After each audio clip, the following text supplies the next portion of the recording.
Hey guys, today I'm going to show you how to enable or disable auto rotate on your screen. So simply you just go to your control center. As you can see, showing it to auto rotate option. Now this auto rotate is turned up.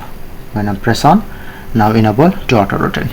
You can easily auto rotate your home screen and lock screen. Enable to auto rotate. Okay.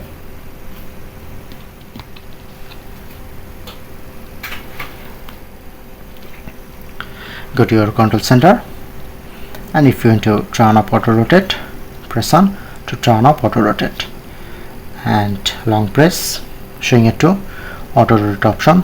Enable if you want to enable home screen auto rotate, lock screen auto rotate, or video call screen auto rotate. Easily customize from here.